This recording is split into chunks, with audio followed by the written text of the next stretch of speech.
Hey y'all, hey. Hope everybody is in a positive place, positive space, mentally, physically, and spiritually. And welcome back to Cosmic Kiss. Alrighty. Right before I started the video, I went ahead and shuffled some oracle cards just with a quick message, and three cards, these three lovely cards popped out. Okay, I'm going to shuffle this one more time, and then I am going to read these cards, and we're going to get some clarity from the tarot deck on what these cards could possibly mean for the collective or this whoever's supposed to hear this message. So the first card, it says, let's see if we get it focused.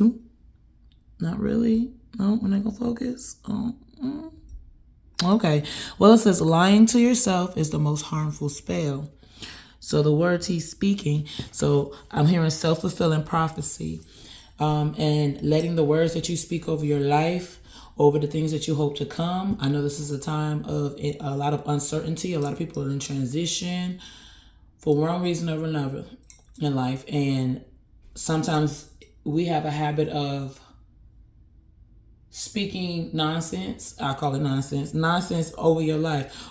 This always gonna happen. Nothing good ever comes. If something good is here, something bad is to follow. What if the good is just here to stay? What if nothing bad is to follow? But the only reason it came is because you spoke, in essence, its name. Okay. The next card is Ofun, and I didn't read the name of this one. Let's see if I can say it. Iji La Shebora. Iji La Shebora. That's pretty. All right, and that's number, 24? 24, 6. So we've got, what months are those? February and April, or February 4th or April 2nd being significant to somebody. Life path number 6 being significant to somebody. And then we have Ofun.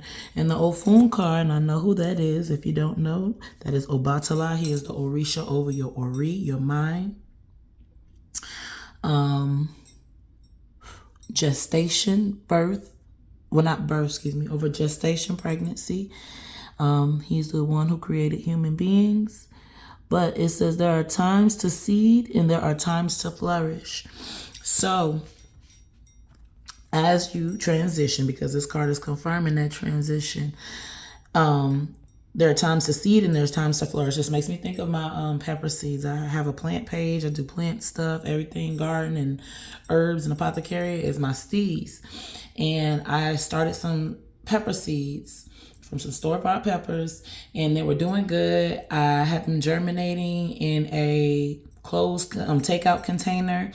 But once they sprouted and got past the seed stage and they had some green on them, I left them in there 2 days too long, and mold took over the whole thing. Because while they were in seed, that one stage or that one way of keeping them all closed with no air was just all right. But as soon as those green leaves sprouted, they needed more oxygen, and here they were in a stifled condition. So as a transition, I was supposed to transition my gardening techniques. Well, life kind of caught up to me, which is why it happened that way.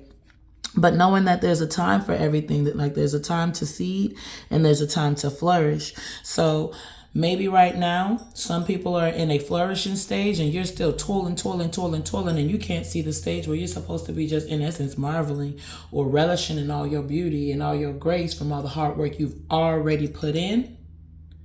But you're still in the mindset that you have more work to do. Or you could be in a flourishing stage, just kicked up, got kicked off your shoes and relaxing your feet. And Spirit's saying you need to get on out there and get to sowing some new seeds. And it could be both at the same time, because we know that as one cycle ends, another begins, meaning as we flourish in the growth of one season, we in essence have to prepare for another season. And the last oracle card is Ogio Logbon. Ogio Logbon. Alrighty, and Ogio Logbon says, when death calls, there's no place to hide. And I get both connotations from this. The ending of a cycle, something coming to an end, and an actual factual death. So what I'm going to say is my condolences in advance to anyone. Though I'm not speaking this is what popped up, and the fact that their eyes are white is giving me like ancestral or a deceased person or a deceased energy.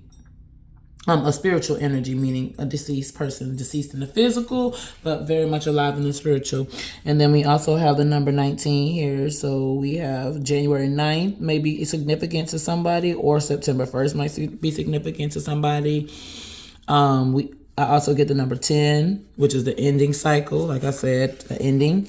And I also get the number 1 when you break down 10 to, in numerology, you get a 1 again, meaning the beginning of a new cycle. So the ending and a new beginning.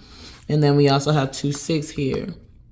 All right. And so I got February 6th is significant for somebody, and June 2nd is significant for somebody. Okay.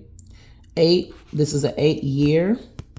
And 8 is, when I think of 8, I think of the infinity symbol. I think of karma. I think of everything coming full circle, but not in the circle sense, but in the cyclical sense.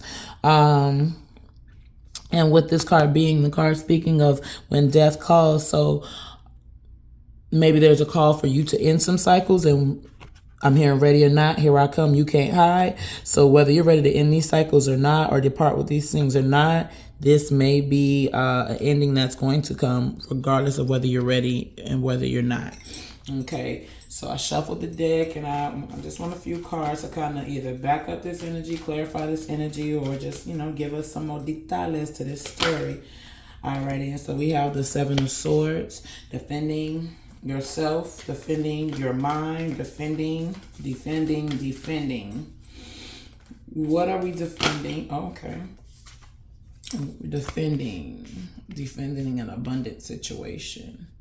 Defending an abundant situation.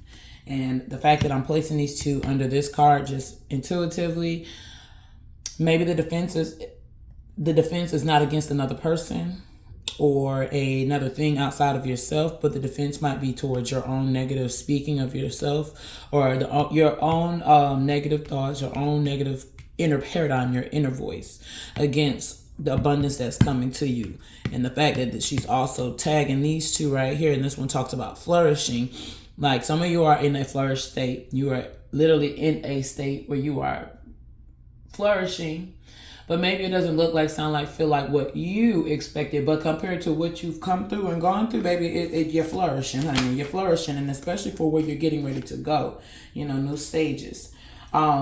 So, and the fact that this is a Swords card, Swords is of the mind, of mental energy. So yes, defending your mind, literally defending your mind from its own negative thinking in regards to your abundance. And then we have the 9 of Baskets that just came up.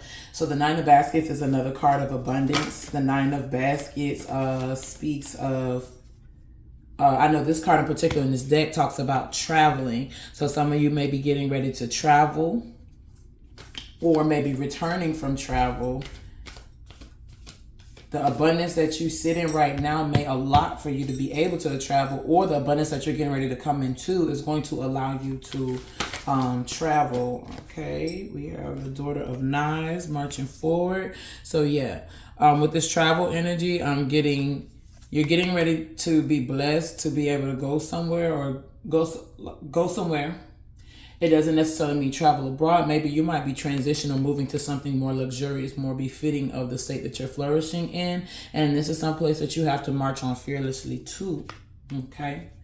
You have to march on fearlessly too. So something is definitely coming to an end. Maybe a situation that wasn't. Maybe you speaking negatively over your life. You know what I'm saying? Over your things. Thinking negatively. Adopting the negative inner voice from others that may be just negative of damn selves. You know what I'm saying? It's coming to an end, and you're about to be blessed in this new season. And this new season of you traveling and moving and transitioning, it's going to require you to be brave. It's going to require you to be, it's going to require you to be brave. It's going to require you to flourish. It is going to require you to do it with, as you can see, she got a whole sword in her hand, but sis got on a ball gown with grace. Okay. All right. So 2 cards just popped out. We got the Sun card, and oh, wow. Y'all see that? That's the sun and the moon card, y'all. So the sun card and the moon card. Quit playing, spirit. Quit playing. Quit playing. All right, so we got the sun card and the moon card. So with the sun card and the moon card, we literally have opposites. I'm hearing duplicity. I'm seeing the infinity symbol again. That cyclical shift between poles, light and dark, up and down, in and out, around, outside and around, inside. An illumination of something hidden. Ooh, and 3 cards literally just slipped out of the deck. As you in regards to this Brave card, there's going to be something that is hidden that is going to be illuminated. And since this has to do with this card in particular, they're talking about family and coming together, and the sun card itself represents fertility, birth, abundance as well, victory. And then the moon card is the dream, intuitive, a maternal energy, and the sun, the father, family. Something maybe about your family, about your father, maybe about your mother, your father's mother, your mother's father. I don't know how that resonates for anybody, but I'm trying to put all the combinations together that I can think of. Something is going to be illuminated. The mother will. That's crazy because I heard the mother will illuminate the father. And usually the sun, the sun illuminates the sun. I mean, the moon, the whole reason the moon, we see the moon in the sky supposedly is because of the sun's rays reflecting off of it, but the mother will illuminate the father. Oh, we have a solar eclipse, a lunar eclipse coming first, then a solar eclipse. I feel like this is alluding to that because I even have my little waning moon card up there. Yeah, we have a lunar eclipse getting ready to come up. So, what do these 3 cards have to do with that? Because these 3 cards, the cards that fell out, we got the Son of Knives, we got the Daughter of Baskets, and we got the Two of Wands. So, in regards to this ecliptic, light illuminate in the dark, or the dark illuminate in the light. I'm hearing something about the Kabbalistic principle of degrees, basically something being the measure of the same, poles being the measure of the same thing, but just at different degrees. So there's light and dark, but dark is merely just the absence of light. It's literally the same thing. So though we think the poles are different, they're literally the same thing. Light, just with excessive light, or without light, but it's light altogether. Sound, without sound, or excessive sound. That's it. Heat, cold, hot, cold, without heat, with heat. The voidness of heat. There's something about that duality, not duality, that polarity, actually representing duality here. With the the Son of Knives.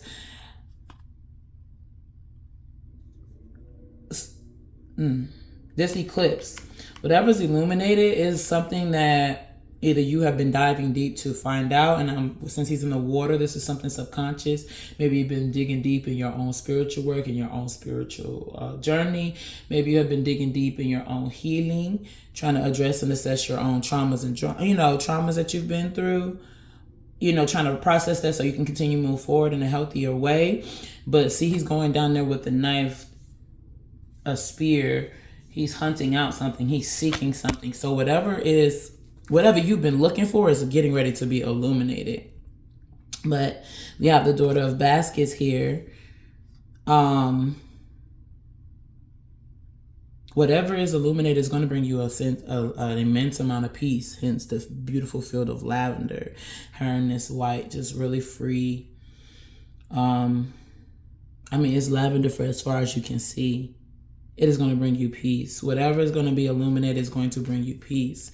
And if you have been in this, contemplative state about what to do next, this peace is going to give you the clarity. This piece is going to give you the clarity that you need. Alrighty, can I get 2 more cards so we can shut this down? I'll make it a 20-minute video, close to 15. Alright. No, they say you get 1 card. period. And that's the wheel of fortune. That's the wheel of fortune, the turn of events, a cycle ending for one to begin. I'm hearing fortune favors the bold. Love this seed because it has all these, it got the seed in all the different stages. The moon in all her phases. We've got just clouds. And then we got the cloud with the rain. We got amethyst and we got fire. So we've got all the elements. Earth, wind, fire, water, all the elements there.